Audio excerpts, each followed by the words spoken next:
Aujourd'hui, dans Tellement Vrai, nous allons poursuivre Jackson, lycéen à Monsterey. C'est ici, à Monsterey, que nous retrouvons Jackson.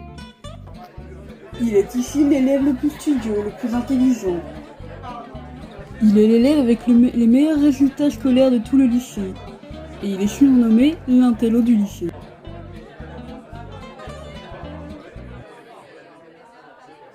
Hey, salut Jackson. Ah, salut Rochelle, tu vas bien? Oui, oui, toi. Tu sais quelle heure il est? Étant donné que le soleil est encore en train de se lever, que tout le monde est déjà au lycée et que ce n'a pas encore sonné, je dirais qu'il est approximativement... Il doit être 7h55. Oui, c'est exact. Il est 7h55.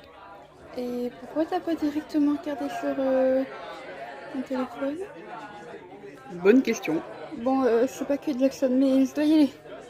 Allez, à plus. À plus tard. Mais en effet, son surnom ne vient pas de nulle part. Il se pourrait que le jeune utilise trop son intelligence tout le temps et à chaque fois qu'il parle. Et malheureusement, cela fait fuir son entourage. J'apprécie Jackson, hein, mais pourquoi il utilise... Enfin, je ne comprends pas. Il se pose trop de questions tout le temps. Il va chercher trop loin tout le temps. Il est... Je sais pas. Il est trop dans son petit monde d'intelligence, de mathématiques, de recherche. Je comprends pas. C'est trop pour moi, je me casse. Je ne sais pas trop pourquoi c'est ça, mais dès qu'on pose une question, dès que je me pose une question, je réfléchis trop. Et je pars dans des calculs inutiles ou dans des questions qui sont totalement à côté de la plaque ou juste pas le sujet, pas trop inutile. Je sais pas pourquoi c'est ça, mais c'est tout le temps comme ça. Un problème plutôt agaçant, c'est parfois handicap notre cher Jackson. Très bien, on va commencer le cours. J'espère que vous avez amené le livre que je vous ai demandé de m'amener. Aujourd'hui, on va commencer à lire, donc ouvrez... on va continuer de lire plutôt. Donc ouvrez la page... on s'est arrêté à quelle page? Bon, alors... Un handicap qui peut même handicaper pendant les cours. Vexée de ne pas être invitée à la fête, la peste vient de trouver un moyen idéal de la gâcher. C'est sans trop de difficultés que Toralei trouve le numéro de téléphone de Valentin. Et quelques instants plus tard, une sonnerie résonne dans le château du vampire. Excusez-moi, madame? Oui, Jackson, une question? Comment est-ce possible que Toralei ait trouvé le numéro de Valentin aussi rapidement? Car un numéro de téléphone, c'est privé. Et il est impossible que Valentin est techniquement nouveau dans le lycée. C'est impossible que beaucoup de personnes aient son numéro. Alors comment est-ce possible qu'en quelques instants, Toralei trouve son numéro de téléphone? Ça n'a aucun sens, madame. Eh bien, tu sais, ce n'est que de la fiction, Jackson. Alors, je ne sais pas trop. Je t'avoue que je ne sais pas comment te répondre là. Non mais... Au lieu de te poser des questions aussi connes et inutiles comme ça, tu peux pas t'expliquer pourquoi tu es aussi casse-couille? Non mais ce n'est pas une façon de parler, voyons à ton camarade. Tu vas donner ton carnet tout de suite. Non mais c'est vrai quoi, à chaque cours il casse les couilles avec ces questions là con là. Comment oses-tu me répondre? T'inquiète Jackson, c'est pas grave. Et celle-ci est prête à utiliser les grands moyens. Son arc magique. Oh, ça sonne, bon. Bon et bien c'est la fin du coup, vous pouvez ranger vos affaires et partir. Sauf... Est-ce que Jackson et Skyra peuvent rester avec moi? J'aimerais vous parler de l'incident qui s'est produit aujourd'hui. Bon bah comme d'hab, la prof m'a demandé si je me fais harceler et puis que je devrais peut-être consulter un psy ou quelque chose comme ça pour m'aider parce que à contrôler ces questions intrusives et puis Skyra après une heure de colle. Désormais la fin de journée, Jackson rentre chez lui. Je suis rentrée. Alors j'espère que tu t'es pas atterré dans le nid aujourd'hui, hein? Pas de calcul bizarre ou quoi, pas d'intello, hein? Non mais... non, t'inquiète, pas du tout. Bon bah c'est bien pour une fois. En effet, la mère de Jackson ne supporte plus le comportement de son fils. Non mais vous comprenez, c'est pas possible d'être appelé toutes les semaines par le lycée parce que son fils a eu des ennuis. Non mais c'est fatigant quoi. Je veux bien que ce soit pas de sa faute, mais qu'il fasse un petit peu un effort quand même. Étant donné qu'il n'y a plus qu'une seule salade, une pizza pour ce soir et une pomme. Il reste combien de repas?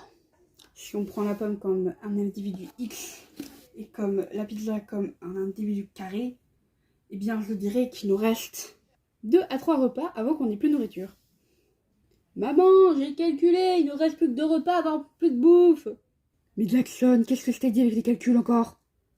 Ça suffit. Et je savais déjà qu'il fallait que je fasse les courses. Oh, tu prends la pizza, tu la réchauffes, elle sera pour ce soir, ok?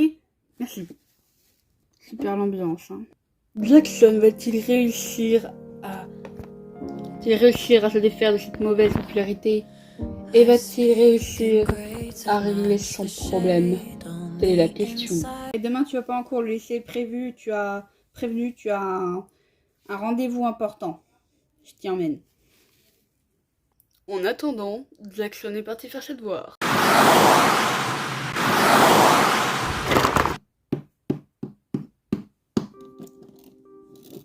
Jackson, Jackie, c'est vous? Oui, c'est moi. Bien, suivez-moi alors. Votre mère viendra plus tard dans le rendez-vous.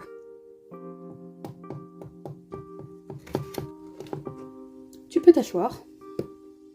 Bon, alors, je pense que tu le sais, mais je suis psychologue, spécialiste dans les habitudes bizarres, l'éthique, les addictions. Et donc, ta maman m'a appelé pour me dire que tu avais quelques soucis d'intégration à cause, d'après son année, tu es trop intelligent. Alors, je t'avoue que j'avais pas vraiment compris ce qu'elle a voulu dire par là, mais je te laisse parler. Bien, parfois, juste, je sais pas, c'est tout le temps en conversation, faut que je me pose des calculs, des questions inutiles, je cherche trop loin en fait. Mais encore. Bien, par exemple, hier matin, j'ai une de mes amies qui est venue me demander l'heure et j'ai commencé à faire plein de calculs dans ma tête, du type, il y a le soleil qui est en train de se lever, fois divisé par le nombre de gens arrivés au lycée, fois le fait que la semaine n'a pas encore sonné, et j'ai trouvé 7h55 et je regarde sur mon téléphone, il était 7h55. Ah oui, d'accord. C'est peut-être une addiction au calcul, quelque chose de ce genre. Le problème, c'est que ça n'atteint pas que les calculs. C'est-à-dire, eh bien, autre exemple de également hier matin, j'étais en cours et à un moment donné, il y a un guide de l'histoire qui m'a un peu dérangé et j'ai posé plein de questions à la prof et la prof ne savait pas comment répondre. Mais c'était pas des calculs ou quoi, hein, c'était juste même pas à côté des plaques. Je cherchais trop loin.